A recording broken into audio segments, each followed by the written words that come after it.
ভেবে দেখেছেন যেখানে সাধারণ মানুষ লোনের কথা শুনলে ভয় পায়, সেখানে অনেক ধনী ব্যক্তি রয়েছে কোটি কোটি টাকা ব্যাংক থেকে লোন নিয়ে আরো বেশি ধনী হয়ে যাচ্ছে। আমরা সাধারণত লোন নিয়ে কি করি? সাধারণত লোন নিয়ে মোবাইল কিনি, ইএমআইতে গাড়ি কিনি, এমন আরো অনেক জিনিস কিনে থাকি যার মূল্য দিন দিন কমে যায়। কিন্তু ধনী মানুষেরা লোনকে দেখে সম্পূর্ণ অন্যভাবে। তারা লোনকে খরচের টাকা হিসেবে দেখে না, বরং এটাকে তারা দেখে একটা টুল হিসেবে, যেটা ব্যবহার করে আরো বেশি সম্পদ বানানো যায়।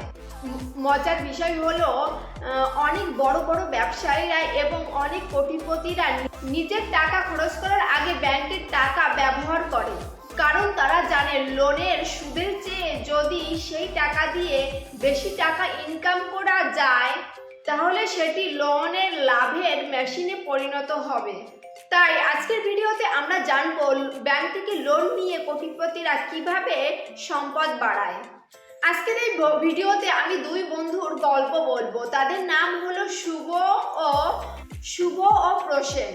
দুজনে একই অফিসে কাজ করছিল। তারা একদিন অফিস থেকে লোন নেওয়ার সুযোগ পেল। তারা দুজনেই 10 লাখ টাকা করে লোন নিল ব্যাংক থেকে। এখান থেকেই তাদের জীবনের মোড় ঘুরে গেল, কারণ টাকার পরিমাণ এক হলেও তাদের সিদ্ধান্ত এক ছিল না। লোন পাওয়ার পর শুভ কোনো তাড়াহুড়ো করলো না। কয়েক মাস সে বাজার রিসার্চ করলো। সে অনেক বাজার রিসার্চ করার পর একটা বিজনেস শুরু করলো সেই টাকা দিয়ে।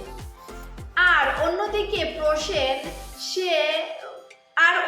প্রসেন তার অনেক দিনের স্বপ্ন একটি গাড়ি কিনা। সে একটি গাড়ি কিনে ফেললো। গাড়ি কেনার পর প্রসেন খুব খুশি। পাড়ার সকলেই তাকে প্রশংসা করতে লাগলো এবং বন্ধুরা বলল যে তোর লাইফ স্টাইলই চেঞ্জ হয়ে গেছে। সেও খুব খুশিতে ছিল, কিন্তু তখনও সে বুঝতে পারেনি গাড়ি আর ব্যবসার মধ্যে সবচেয়ে বড় পার্থক্য কি। প্রথম বছর শুভর ব্যবসায় তেমন কোনো লাভ হয়নি। অনেক কষ্টে বছরটা গিয়েছে। টেনে টুনে ব্যবসাটিকে দাঁড় করিয়ে রেখেছে, কিন্তু পরের বছর থেকে তার ব্যবসায় লাভ করতে শুরু করেছে এবং সে উন্নতির দিকে ধাবিত হচ্ছে।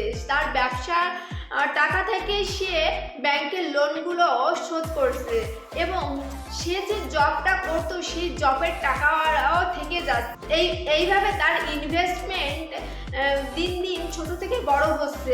আর অন্যদিকে প্রসেন যে গাড়িটা কিনেছিল সেই গাড়িটা প্রথম থেকে তো ভালোই চলছিল, কিন্তু দিন দিন গাড়ি পুরনো হচ্ছে আর সেই গাড়ির যে ইএমআই তার সেই জব থেকেই ভরতে হচ্ছে। ফলে সে দিন দিন ক্রমশ গরিবের দিকে যাচ্ছে এবং তার গাড়ি যেহেতু পুরনো হচ্ছে তাই তার খরচটাও বেড়ে গিয়েছে। বারবার গাড়ি ঠিক করানো প্লাস গাড়ির ইএমআই দিয়ে সবকিছু চালাতে মাসের শেষে দেখা যাচ্ছে প্রসেনের পকেটে টাকা পাচ্ছে না। সে মাসের শেষে একটা টানাছিনার মধ্যেও কাটাচ্ছে। এইভাবে সে ব্যাংক থেকে লোন নিয়ে গরিবের দিকে চলে গিয়েছে। আর অন্যদিকে শুভ ব্যাংক থেকে লোন নিয়ে বিজনেস শুরু করার মাধ্যমে জীবনের মোড় ঘুরিয়ে ফেলেছে। সে উন্নতির দিকে ধাবিত হচ্ছে। সো বন্ধুরা, তুমি যদি ব্যাংক থেকে লোন নিয়ে সঠিক কাজে লাগাতে পারো, সঠিক সিদ্ধান্ত নিতে পারো, তাহলে এই লোনের টাকা দিয়ে তুমি বড় কিছু করতে পারবে। ব্যাংক থেকে লোন নিয়েও খুব সহজেই বড়লোক হওয়া যায় যদি তোমার সিদ্ধান্ত সঠিক থাকে। ব্যাংক থেকে লোন নিয়ে তুমি যদি খরচ করে ফেলো, সেই টাকা দিয়ে যদি টাকা না বাড়াতে পারো তাহলে তো তুমি গরিবের দিকে যাবে। আর যদি ব্যাংকের লোনের টাকা দিয়ে তুমি যদি সেটাকে আরো 10 গুণ করতে পারো তাহলে তুমি সামনের দিকে এগোবে। তোমার জীবনের মোড় ঘুরে যাবে, তুমি উন্নতির দিকে ধাবিত হবে, তোমার এক্সট্রা আয়ের পথ খুলে যাবে তুমি যদি বুদ্ধি করে সেই টাকাটি কাজে লাগাতে পারো। সো বন্ধুরা, ব্যাংক থেকে লোন নিয়েও এইভাবে বড়লোক হওয়া যায়, কোটিপতি হওয়া যায়। আজকের এই ভিডিওটি যদি আপনাদের ভালো লেগে থাকে তাহলে অবশ্যই বন্ধুদের সাথে বেশি বেশি করে শেয়ার করবে। ধন্যবাদ সবাইকে।